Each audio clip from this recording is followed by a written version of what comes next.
Ah, je suis à côté de Bernard Baudouin. Bonjour, comment ça va? Ben, ça fait longtemps qu'on ne s'était pas vu, ça va très bien. Alors, c'est bien. Merci d'être venu chez moi. Les deux fois précédentes, c'était chez vous, mais Ouais. c'était l'anciennement chez vous. Voilà, tout à fait. Vous avez déménagé depuis, vous êtes parti en Normandie. Exactement, exactement. Et ça m'a sidéré d'ailleurs rien que ça, parce que...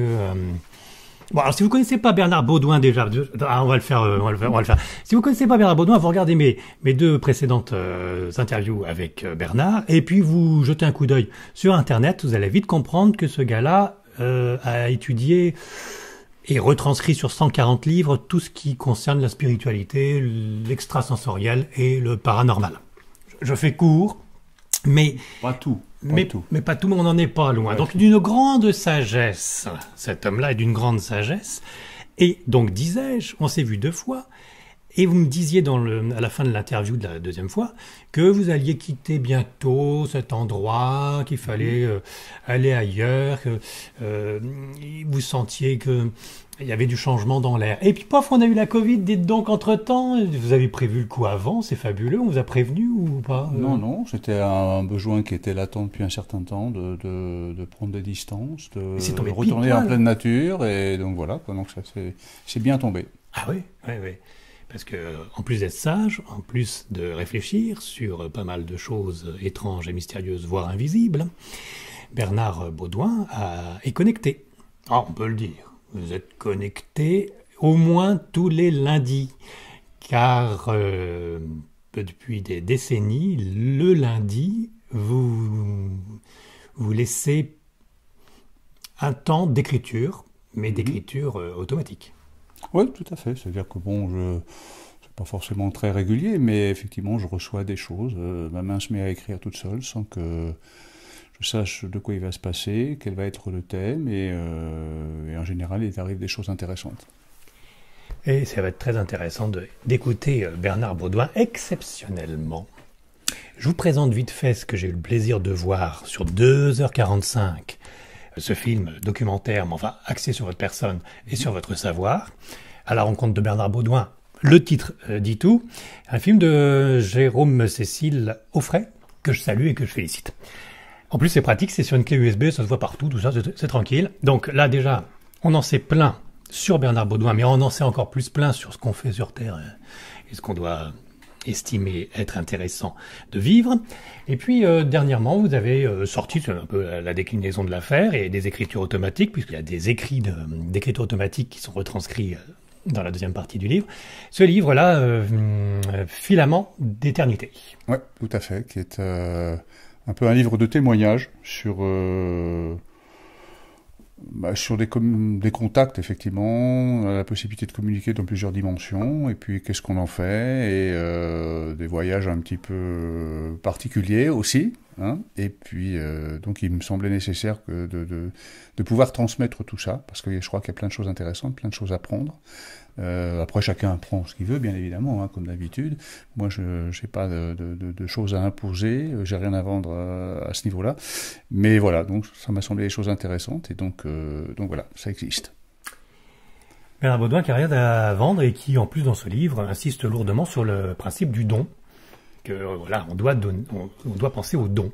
C'est pas tellement une histoire de donner dans le sens classique du terme, c'est plutôt que quand on a la chance d'accéder à des choses qui sont intéressantes, qui nous font avancer, qui nous font évoluer, qui nous font vibrer, qui changent notre vie, qui font du bien, qui simplifient les choses, je crois que, enfin moi personnellement, je pense que l'intérêt de ça, c'est aussi de pouvoir en faire profiter les gens. J'essaie de transmettre des expériences, mes expériences et les choses que j'ai pu vivre et toutes ces choses. J'ai appris pas mal de choses aussi, mais j'ai voulu surtout expérimenter pas mal de choses. Et si ça peut profiter, d'ailleurs le film sera très probablement assez rapidement en accès gratuit sur Internet et toutes ces choses-là. Donc, Ou, si on veut le voir tout de suite, on le commande. Voilà, voilà. ou le garder. Il y a des gens qui préfèrent l'avoir chez eux pour pouvoir le voir, le revoir et ainsi de suite. Oui, parce que 2h45, ça se regarde pas en un seul trait. Il y a beaucoup de choses de données, de dites par Bernard Baudouin, donc il faut quand même un peu méditer toutes les 20 minutes. Alors en plus, c'est bien séquencé en fonction des sujets, donc Ouais, voilà, c'est pas le film qu'on regarde en mangeant des chips et en se levant toutes les 5 minutes pour voir s'il n'y a pas quelqu'un qui sonne à la porte, par exemple. Vous avez compris que Bernard Baudouin est un personnage qui me fascine. J'en profitais, bon, parce que voilà, il faut pas oublier, précédemment, il y avait un livre très important qui était sur le temps. Ouais. Reprenez le pouvoir sur votre temps.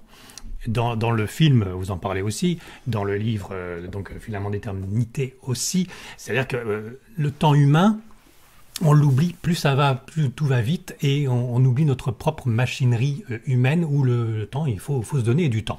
Je résume. Bon. Ouais, surtout que le temps, la notion de temps, elle est très subjective, quoi. Je veux dire, c'est quelque chose auquel on se réfère en permanence. Or, le temps en lui-même n'existe pas. On a chacun notre temps, notre manière de vivre les choses, et c'est notre temps personnel qui compte. C'est ce que je voulais essayer de montrer dans un livre assez pratique, justement, pour bien montrer que le temps est ce qu'on veut qu'il soit, et devenir l'esclave du temps des autres, c'est pas terrible, quoi. Édition de Vinci.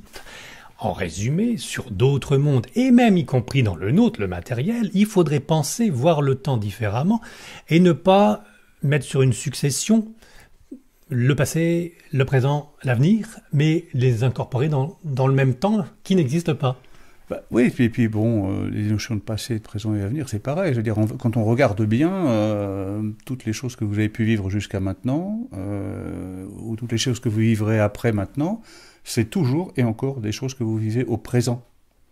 Oui. Donc c'est bien au présent que les choses se passent. Après, le reste, des conceptions de passé, de futur et toutes ces choses, ce sont des constructions aussi intellectuelles et mentales. Je veux dire, donc c'est intéressant de voir que c'est le présent qui est fondamental, quoi. C'est ici, maintenant que ça se passe. Qu'est-ce qu'on en fait, qu'est-ce qu'on a dû faire, et tout le reste, c'est de l'aménagement, quoi. Le présent, c'est donc l'essentiel avec le mental. Bah oui, alors le mental, après, c'est... Il y a plusieurs manières d'aborder la chose, quoi. C'est-à-dire que quelque part, bon, on a effectivement le mental, l'intellect, on a le monde de la matière, et puis il y a toutes les choses qui sont visibles, qu'on peut toucher, et puis il y a toutes les choses qu'on ne peut pas toucher. Je veux dire, il y a la conscience, il y a la manière de percevoir les choses aussi, et ça c'est une autre chose qu'au niveau du mental et de l'intellect, ça nous sert, ce sont des outils qui nous servent à gérer le quotidien, à gérer notre vie matérielle.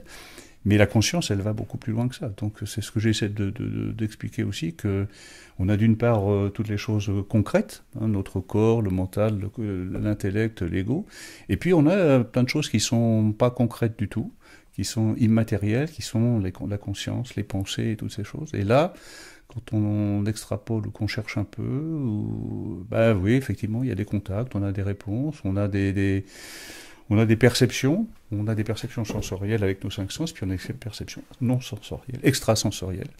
Et donc là, du coup, ça devient intéressant, quoi. On est donc limité avec nos 5 sens, et Bernard Baudouin extrapole de ces sens-là, acquiert des connaissances alors certains diront des rêveries, hein, parce que c'est un peu dans l'immatériel, mais accède à d'autres mondes, et y compris... vous n'êtes pas trop extraterrestre, mais plutôt intraterrestre.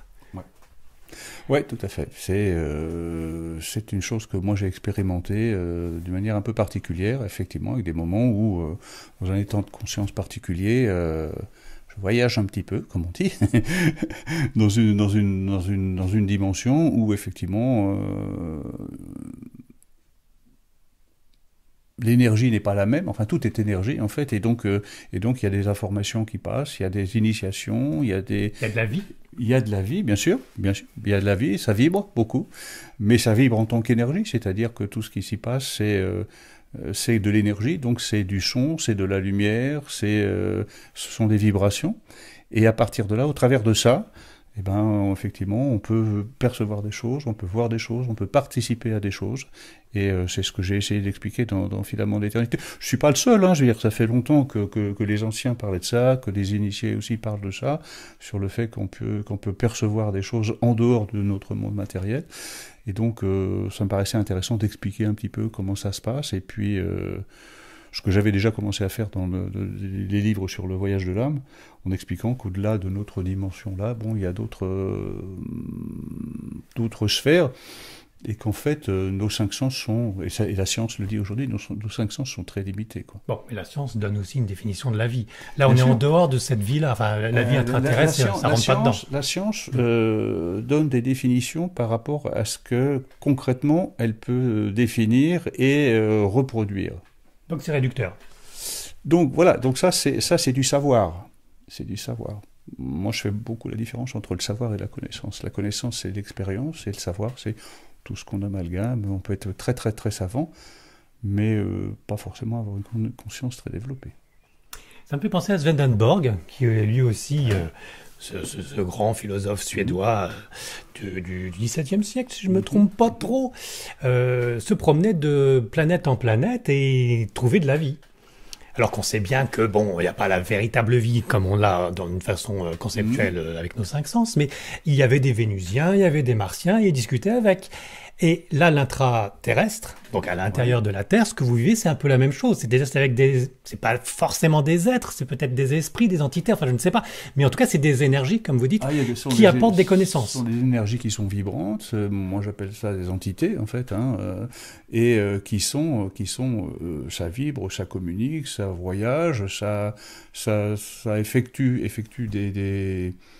comment dire, des pratiques, des rituels, tout un tas de choses, des enseignements. Et donc, moi, il m'a paru nécessaire, intéressant de décrire ça de manière très très précise. Ça, bien évidemment, je ne cherche pas à dire que tout le monde peut le faire. Encore qu'on aurait tous les possibilités. Je parle beaucoup des potentiels, du fait qu'on l'a tous. Quand on s'ouvre et quand on va véritablement vers une conscience un peu plus élevée, on arrive à avoir des choses intéressantes. C'est-à-dire, et la science est intéressante parce qu'elle nous donne des passerelles pour comprendre. Mais c'est la science qui est intéressante. La physique quantique aujourd'hui est très très intéressante. Vous savez, quand la science nous dit aujourd'hui que chacune des milliards de nos cellules, c'est la même énergie que tout ce qu'il y a dans l'univers, ça veut dire en gros qu'on a toutes les capacités et tous les pouvoirs, toutes les réponses à toutes les questions. Et que ces cellules sont interdépendantes pour faire fonctionner le tout. Exactement, tout à fait. Et donc ça veut dire, c'est l'histoire de la vie, moi j'ai beaucoup travaillé sur les grands courants spirituels, sur toutes les religions et sur toutes ces choses-là. Après, chacun y trouve ce qu'il a envie d'y trouver, mais je trouve que ce qui est très intéressant aussi, c'est effectivement de comprendre que tout ce qui nous entoure ici, dans ce lieu, ou dans les vêtements qu'on porte, tout ça, c'est la même énergie avec des formulations différentes. Et donc, du coup, c'est intéressant de voir comment on peut percevoir davantage cette énergie-là dans tout ce que l'on fait, dans les pensées qu'on a, dans les choses que l'on fait, dans les gens que l'on rencontre et toutes ces choses. Tout cela est la même énergie dans la conception qu'on peut avoir, c'est-à-dire avec l'interprétation que notre cerveau, misérable cerveau, avec juste 5 sens, nous fait comprendre. Il n'est pas misérable, je veux dire, c'est un outil très intéressant, mais ce qui est intéressant, c'est de bien considérer que c'est un outil, Limité. qui nous permet de décrypter, les 5 sens plus le cerveau nous permettent de voyager dans ce monde matériel-là et de faire des choses, et de tout ce qu'on entreprend, tous les livres qu'on peut avoir, toutes les choses que l'on peut avoir, c'est par le biais de notre cerveau qu'effectivement on va avoir un effet matériel sur toutes ces choses-là. Mais même Einstein disait à la fin de sa vie que tout ce qui est matière, c'est que de l'énergie cristallisée, quoi. Je veux dire, donc moi, ça me paraît très intéressant. Et interprétation. Oui, interprétation. C'est le cerveau qui interprète. Oui, effectivement. Après, on a les modes d'interprétation, et les modes d'interprétation dépendent effectivement des définitions communes qu'on va avoir dans une société, ou dans un clan, ou dans une religion, toutes ces choses-là, qui vont amener effectivement à interpréter les choses et à donner des visions qui seront plus ou moins proches de la réalité universelle au niveau de l'énergie pure, quoi. La réalité universelle n'étant pas la réalité humaine ? C'est-à-dire que on a chacun notre perception de la réalité, d'une part. Bon, moi, je fais la différence un petit peu entre la réalité matérielle et ce que j'appelle la réalité ultime, en disant qu'il y a, au-delà de ce que l'on est, de ce que l'on pense soi-même, il y a une évidence qui est effectivement que tout est énergie. Et donc, à partir de là, la réalité, ça pourrait être ça. Ça pourrait être ça. Maintenant, après, chacun voit ça à sa manière, et en fonction de sa culture, de son éducation, ou de l'idéologie qu'il a à vendre. Oui. Bernard Baudouin, vous savez que je fais un kilo de notes concernant ce que j'ai lu et vu dernièrement à votre sujet, et j'ai pas envie de replonger dedans. Je parlais de l'écriture automatique, je voulais en parler 2 secondes un petit peu avec vous, parce que donc dans ce livre Filament d'éternité, la deuxième partie, si je puis dire, il y a plusieurs parties, mais enfin bon. Tout à fait. J'ai mis quelques textes, effectivement, enfin quelques-uns, parce que j'en ai beaucoup. Alors vous avez retranscrit beaucoup de textes, sans vouloir en changer une virgule, ni éventuellement les formulations, d'un esprit qui se dit « Oh, j'ai pas de nom, ça sert à rien, les noms, qu'est-ce que c'est dans le monde où je vis ?» Bon. Je ne vais pas me définir, mais si tu réfléchis bien dans le miroir de ton esprit, tu comprendras qu'on s'est déjà vu. À un moment, j'ai noté cette phrase-là. Donc, il y a une écriture automatique que vous avez fait, disais-je au début de l'entretien, pendant des décennies, que vous continuez de faire les 3/4 du temps, donc le lundi avec donc rendez-vous. Je voulais vous poser 2-3 petites questions à ce sujet. Donc, déjà, les informations qui sont données, bon, c'est un peu redondant de temps en temps au fil des pages, parce qu'il redit un petit peu la même chose que, bon voilà, vibration, être de lumière et autres, et qu'il ne faut pas se leurrer sur ce monde matériel. Mais le premier contact en écriture automatique, vous l'avez fait comment? Vous l'aviez souhaité? Ça vous est tombé dessus? Non, pas du tout. Ça s'est passé un jour où, effectivement, j'étais à ma table de travail, et puis j'avais la page blanche. Bon, j'ai jamais vu, moi, le syndrome de la page blanche et toutes ces choses-là, parce que j'organise les choses d'une manière un peu différente. Et puis, effectivement, à un moment donné, il y a eu cette sensation. Bon, je connaissais, j'avais travaillé un petit peu sur les pratiques anciennes et tout ça. Je les connaissais en termes de savoir, si vous voulez. Et puis je savais, puis je me suis dit, tiens, ça serait drôle de voir si effectivement ça fonctionne pas et tout ça. Et puis effectivement, j'ai pas fait d'appel particulier, j'ai pas fait de demande particulière, et je ne fais jamais de demande particulière en fait, sauf quand c'est pour des personnes ou des choses comme ça. Je veux dire, quand on me pense, c'est autre chose. Mais je veux dire, personnellement, c'est pas... Et donc, du coup, effectivement, ma main s'est mise à écrire, et comme donc ça... C'était par curiosité? Vous avez fait quand même un appel ou pas? Non, j'ai simplement pris un stylo et j'ai mis ma main sur mon stylo sur une... Voilà, tout à fait. Et puis, est-ce que c'était le moment? Est-ce que j'étais prêt? Est-ce que c'était... Voilà. Et puis, ça s'est produit. Et donc, du coup, j'ai pensé qu'il pouvait être intéressant de reproduire la chose. Et donc, voilà, quoi. Bernard Baudouin, vous venez me voir chez moi. De votre lointaine Normandie, vous m'avez apporté un temps qui ressemble bien à la Normandie, vu la pluie qui tombe en ce moment. L'eau purifie. Je me sens bien purifié. Mais c'est très bien, on a besoin d'eau, donc tant mieux. Et on en a, si jamais. Tout à fait. Cette connexion avec... quoi, alors cet esprit qui vous donne des infos? C'est pas un, je ne sais jamais, c'est pas, à mon sens, il y a plusieurs sources, il y a des sources différentes presque à chaque fois. Et donc voilà, je veux dire, donc après, moi la sensation que j'ai, si vous voulez, c'est que ma capacité de réception est utilisée pour transmettre des choses. Pas uniquement voilà, avec je suis un instrument, c'est pour ça qu'on parle de canalisation, de canal, en général, parce que donc du coup, c'est la vieille définition des médiums à une époque. Médium, c'est entre les deux, en fait. C'est un peu, voilà. Et donc, l'idée, c'est ça. C'est effectivement que je ne veux pas dire que on se sert de moi pour transmettre des choses, parce que ça veut dire ça voudrait dire une personnalité, tout ça, donc c'est pas le propos.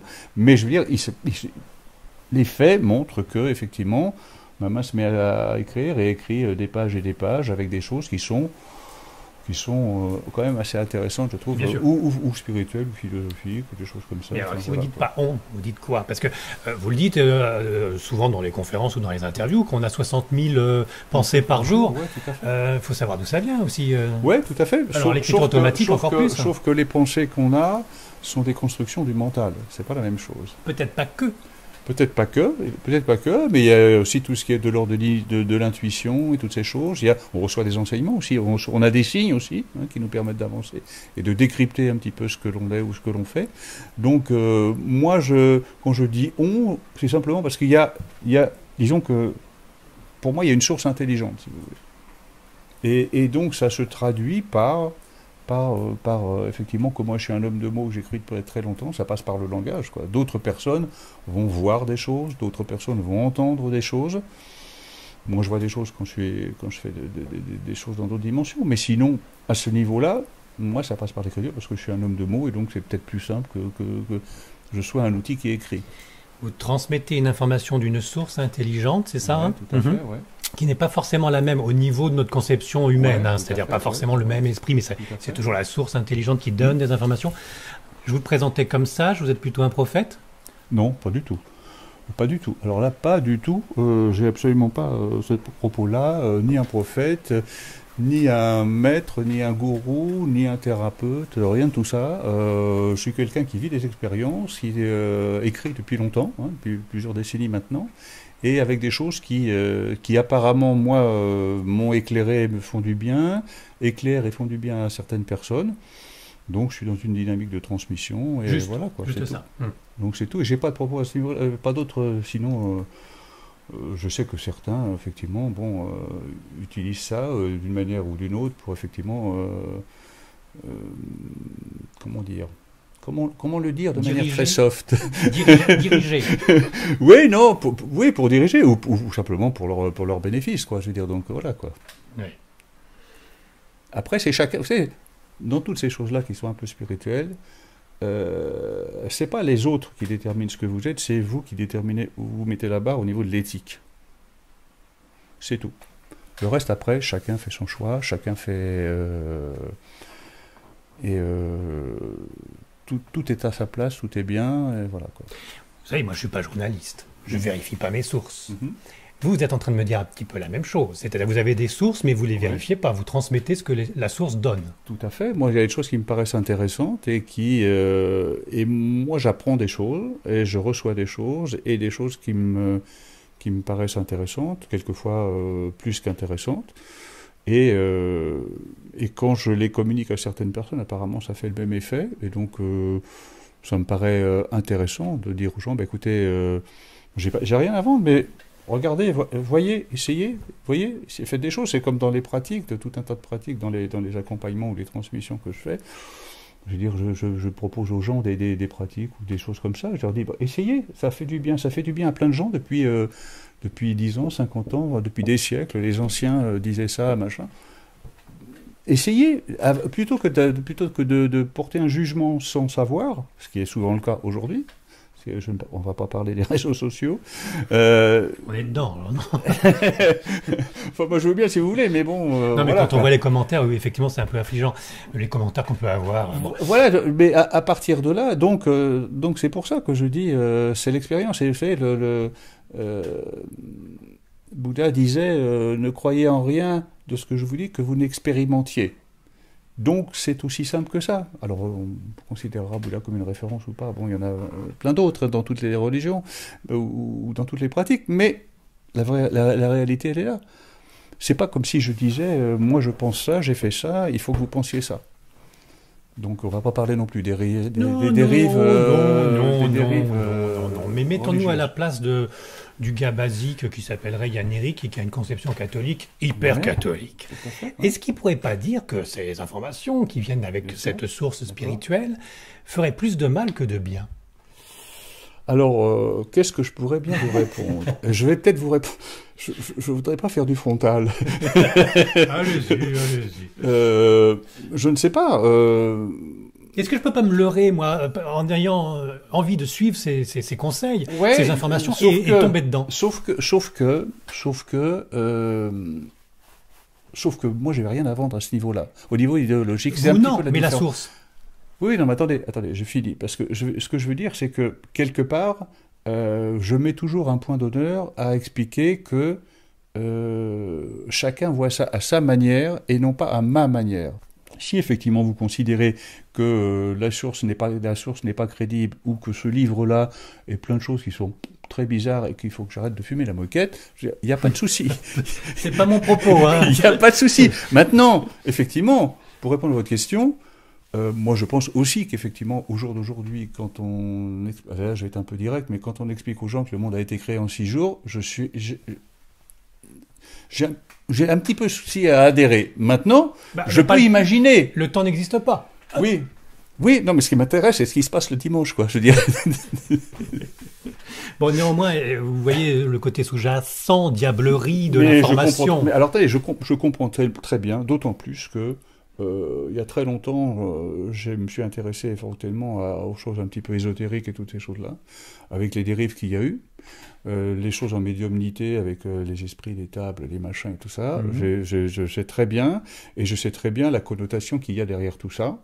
Et je sais très bien que, et c'est pour ça que je vous disais que ce qui me paraît fondamental, c'est où les gens mettent voilà.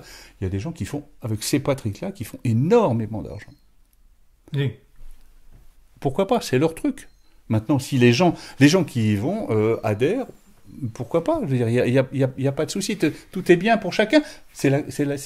Voilà, c'est la conscience de chacun. Là, vous êtes sur le point humain, alors que Alan Kardec a bien précisé hors charité, point de salut, et que le médium devrait être gratuit, point barre. Bon, pour le spiritisme en tout cas. Mais là, au-dessus, je veux dire, c'est la source, la grande source qui donne les informations, qui est-elle? C'est ça que est-ce qu'on peut lui faire confiance? Alors écoutez, moi je sais pas, moi je renvoie au livre que j'ai écrit sur les âmes, où je parle effectivement du monde spirituel qu'il y a. C'est la transmigration des âmes, non? Le voyage de l'âme dans une autre vie et le voyage de l'âme dans une nouvelle incarnation, où j'explique bien effectivement, et je suis pas le seul, je veux dire, c'est des choses qu'on connaît depuis des générations et des générations, que les peuples autochtones connaissaient, qu'il y a des milliers d'années on connaissait aussi, donc je suis moi un petit peu dans la lignée de tout ça, en expliquant d'une manière plus moderne aujourd'hui, effectivement, les communications. Vous savez, quand on a commencé à parler au milieu des années 1975, des expériences de mort imminente, avec Raymond Moody, avec ce fameux livre qui a fait un succès mondial, dans les cercles d'édition, on connaissait un petit peu, mais les grands publics ne connaissaient pas. À partir de là, il y a des scientifiques qui ont étudié ça, et on a demandé des témoignages. Et rien qu'aux États-Unis, il y avait plusieurs millions de témoignages, quoi, de gens qui, avec des cultures différentes, parlaient tous de la même chose et toutes ces choses-là. Donc c'est intéressant, ce sont des faits scientifiques. Quand Ian Stevenson s'intéresse aux enfants qui disent « Ah, moi j'ai vécu... on parlait de la réincarnation, d'accord, moi je vous parle de la source. Donc, alors j'essaye de synthétiser. Ça veut dire que ce que donne comme information par des biais éventuellement étranges, comme le spiritisme ou l'écriture automatique, se recoupe après, dans le futur, on voit bien que ça existait parce qu'on a fait d'autres études avec cette petite étincelle qui venait d'ailleurs, qui disait « mais je vous dis que c'est comme ça et vous le verrez bien un jour ou l'autre ». Il y a des choses qui sont comme ça. Moi je fais pas, il n'y a pas de... Vous aurez remarqué que dans cet ouvrage, il n'y a pas de prédiction, hein. Il n'y a pas de choses comme ça. Je veux dire, c'est simplement sur la nature humaine, sur ce que sont les individus, sur ce qu'est notre âme, sur ce qu'est notre conscience, sur ce que peut être une approche d'une certaine spiritualité, éventuellement, parce qu'il y a certaines choses qui sont assez religieuses, d'autres qui ne le sont pas du tout. Après c'est à chacun de... Je pense que ça se passe pas. Les choses que l'on vit ne se passent pas à n'importe quel moment. On ne fait pas les rencontres à n'importe quel moment, on n'enclenche pas les choses à n'importe quel moment. C'est toujours quand on est prêt. La rencontre avec un livre, c'est ça aussi. Pourquoi est-ce que vous allez acheter un livre? Parce que vous allez voir une couverture ou un titre, et parce que vous allez vous intéresser à la quatrième de couve, ou des choses comme ça. Et puis, à un moment donné, vous auriez vu ce livre 3 mois plus tôt ou 6 mois plus tôt, vous n'auriez pas accroché, donc, je ne sais pas, je ne peux pas répondre à votre question. Je ne peux pas répondre à votre question parce que je n'ai pas, mais même moi, je ne me suis pas, vous aurez remarqué qu'à 2-3 reprises, j'avais posé la question de savoir de qui il s'agissait. Et je n'ai pas insisté parce que j'ai très bien compris que ce n'est pas le propos. Ce qui est intéressant, c'est ce qui est dit. De toute façon, il botte en touche. À chaque fois, c'est « Oh, c'est pas la peine de donner un nom. » Oui, non, mais c'est pas, ce qui est fondamental, vous savez, c'est... On dit couramment que ce qui est fondamental, c'est pas ce qu'on fait, c'est ce qu'on est. Et là, je crois que c'est ça aussi. Je crois que ce qui est important, c'est ce qu'il y a dans ces textes. Après, on va accrocher, on va pas accrocher, on va dire que ce sont des élucubrations, c'est comme les voyages en intra-terre. On peut très bien dire, c'est comme des gens qui parlent de l'Atlantide ou je sais pas, quoi. La source dit bien, c'est pas les mots qui sont essentiels, c'est ce qu'il y a entre les mots. De toute façon, je vais vous dire une chose. Pour avoir écrit beaucoup de livres, je pense aujourd'hui qu'il y a une chose qui est fondamentale. Quand on écrit un livre, ce qui est important, c'est dans un livre, c'est pas le livre, c'est pas l'auteur, c'est pas le bouquin, c'est pas les mots, c'est ce qui reste quand vous l'avez lu. C'est ça qui est fondamental. Et les mots, je sais plus si j'en parle, mais j'en ai parlé dans un autre livre. Les mots, c'est de l'énergie aussi. Les lettres ont été composées d'une manière énergique. Vous allez voir, par exemple, l'alphabet hébreu. Vous allez voir qu'il y a des vibrations particulières sur toutes les lettres de l'alphabet hébreu. La prononciation. C'est particulier. J'ai écrit ça moi, dans les bouquins à la fin des années 80. C'est de la musique, c'est de la mathématique. Exactement. Je veux dire, et le nombre d'or, c'est pareil. Je veux dire, c'est quelque chose qui vibre. Mozart a écrit la grande majorité de son œuvre à partir du nombre d'or et toutes ces choses. Donc, après, c'est de la connaissance. Je veux dire, après, il faut s'intéresser, aller emmagasiner du savoir, aller aux bonnes sources aussi, pas se laisser embarquer dans des choses un petit peu évaporées. Et puis après, chacun fait son choix. Moi, j'ai pas d'idéologie à vendre, hein, surtout pas. Bon, étant d'une perche, on va pouvoir y revenir.